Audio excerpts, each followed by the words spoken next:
Okay, next modern method is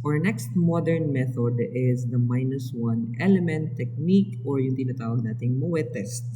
So Moet is a reliable technique that determines soil nutrient deficiencies in actual field conditions. So kagaya din, ano yung napapansin nyo? Di ba pareho siya kay fertilizer field trials? No, ang pinagkaiba lang from the term itself, minus one. So, tinatanggalan natin ng specific nutrient or specific nutrient element yung fertilizer and titingnan natin kung ano ba yung symptoms na pinapakita ng uh, ng crop. Ayun. So, this is also in the actual field. So, meron ding interaction between the environment and the genotype of your crop. So Moet is based on the law of the minimum, which is law of minimum, natatandaan ba? So Justus von Liebig, ano po?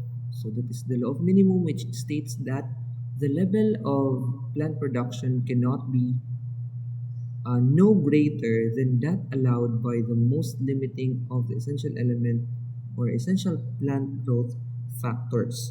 So yung yield daw is nakadepende doon sa most limiting nutrient element, doon sa pinakamababa na kayang isupply ng crop mo, pinakamababang nutrient element.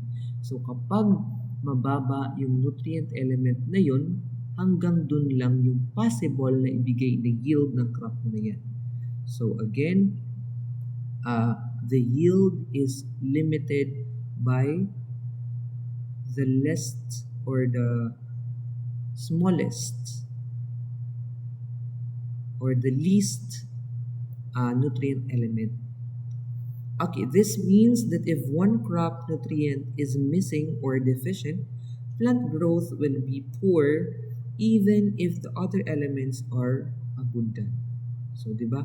Kahit dagdagan mo pa yan ng nitrogen, ng potassium, ng calcium, kung kulang yung phosphorus niya, dun pa rin siya magbabase ng kanyang ibibigay na yield. So, yun, that is for Moet. Ito pa. Ayan, yung sinasabi natin. Diba sabi ko, bumili na po kayo ng Moet kasi gagawin nyo po ito saan nyo gagawin to? Gagawin nyo ito as your laboratory activity. Baka within this week, baka sa Friday. Di ko pa alam kasi nag-uusap-usap pa lang kami nila Sir Barba and Sir Otep kung kailan kayo pwedeng papasukin. No. Kasi pagkakaalam ko, kung wala daw request, hindi kayo pwedeng makapasok sa loob ng university. Okay. So kung mapapansin nyo dito sa picture, 'di ba?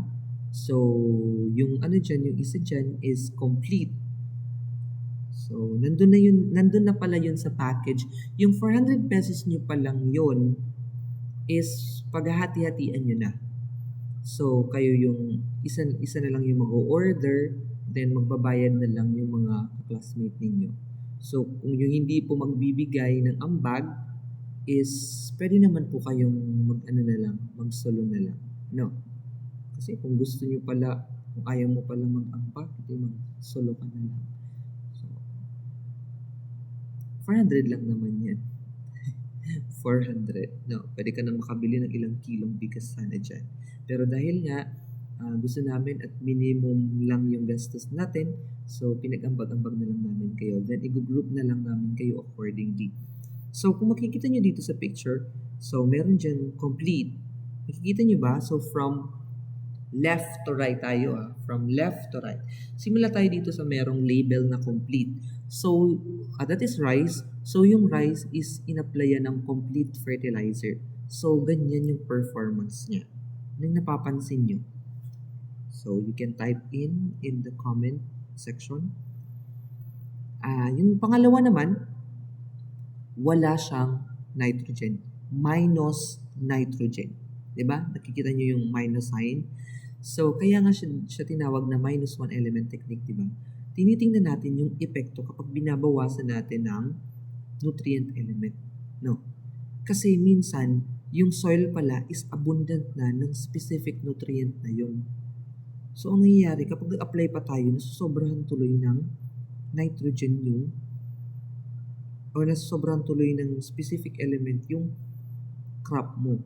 So, kaya yun, tinetest muna natin. Now, so, ayan, minus nitrogen. Kung titingnan nyo, di ba, kakaunti yung leaf niya, tapos medyo, ano din siya, yellowish din siya. Or pale yung green niya. Ito naman, binawasan ng phosphorus. Binawasan ng phosphorus. So, kung titingnan nyo, mataas lang siya ng mataas. Tapos, parang, hindi siya ganun ka-dark yung, ano niya, yung pagka-green. Ano ba yung napapansin nyo? So, you can add on the comment section. Ito naman yung isa, minus potassium, yung sunod, minus sulfur, yung isa, minus copper, and the last one is minus zinc. So, tingnan nyo na lang kung ano yung performance ng crop nyo kapag binawasan ng isang element. No. Okay. So, minus one element technique. When the growth of plants is better in the minus one element pots than in the complete pot, what does this mean? So that is the question. When the growth of plants is better in the minus one element pots than in the complete pot, what does this mean? So, ano daw yung explanation kapag mas maganda yung performance ng binawasan mong element kaysa doon sa complete na fertilizer. So, di ba, complete na nga yung fertilizer, pero bakit lamang pa rin yung isang binawasan mo? So, this is the explanation. It is likely that the level of the said element, example natin is zinc, in the soil is already close to the level of toxicity.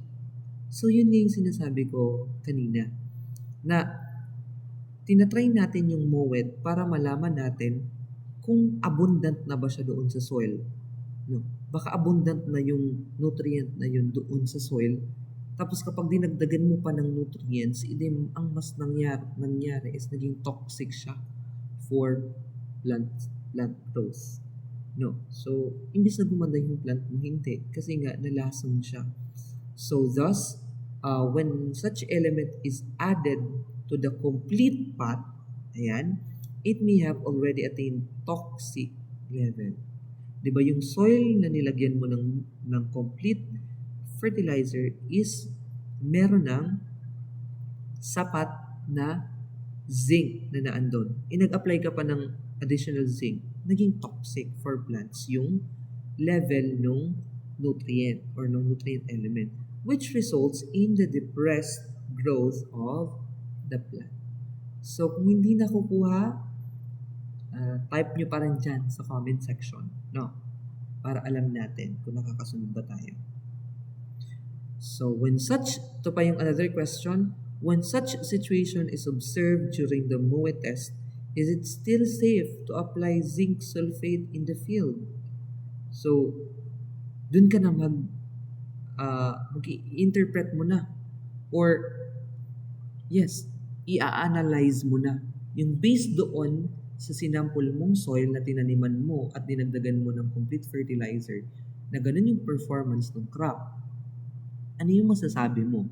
Magdadagdag ka pa ba ng zinc-rich na fertilizer doon sa mismong field mo? Di ba hindi na po? Bakit hindi na?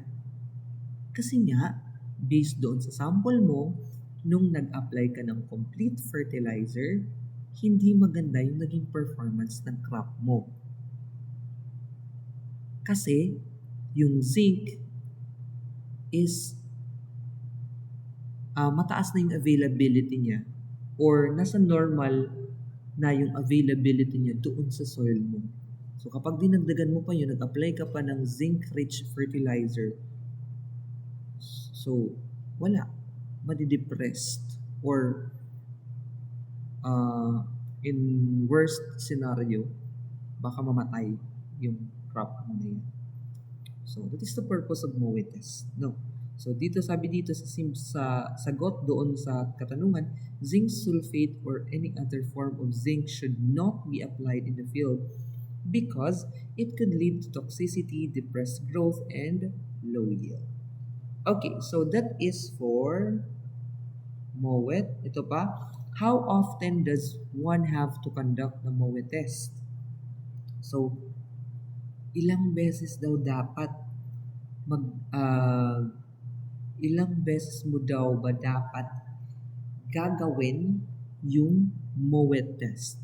So, sabi dito, ideally, it should be done every season if the farmer can afford it. Kasi imagine, that is 400 pesos. So, kung every season magmo-MOE test ka, so, dagdag yun sa gastusin. So, pwede siguro every year. No, every year. That would be the ideal din. No. Pero maganda din daw sabi dito every season. No. Every season kasi syempre hindi mo alam baka yung last mong tinanim iinubos na pala yung nutrients. So wala ka ng data about dun. So kung gusto mong malaman ulit, so mag-MOE test ka. Next, the frequency of conducting the MOE test depends on the following 3 factors.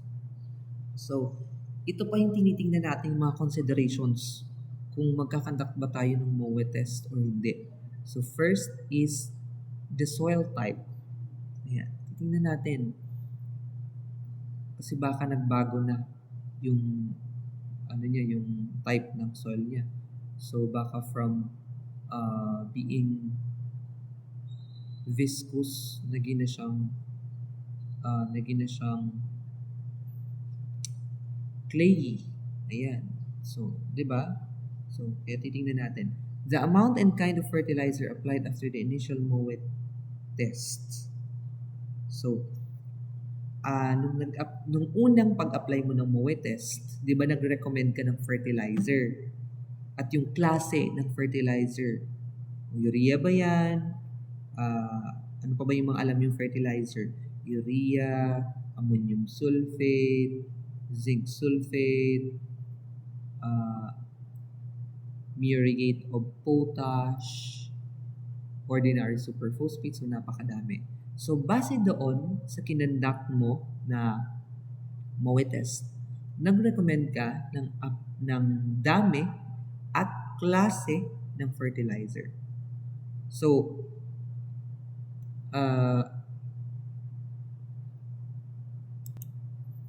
yun, dapat nire-record natin yun. Then, of course, the yield levels, kung tumaas ba or baka bumaba ng pag-apply mo ng fertilizer. So, baka mali yung recommendation mo. So, dapat meron din tayong records yan from time to time.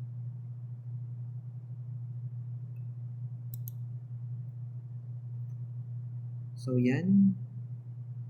Soil type, if the soil is sandy, frequent MOE test should be conducted once in every 2 seasons. The amount and kind of fertilizer applied after the initial MOE test may be conducted if the farmers applied heavy doses of phosphorus and potassium, soil is clayey, and micronutrients are not limiting. Yield levels are produced following the MOE test if yields are constantly high. During the MOE test should be conducted once in every 4 seasons. So, yun yung sinusunod.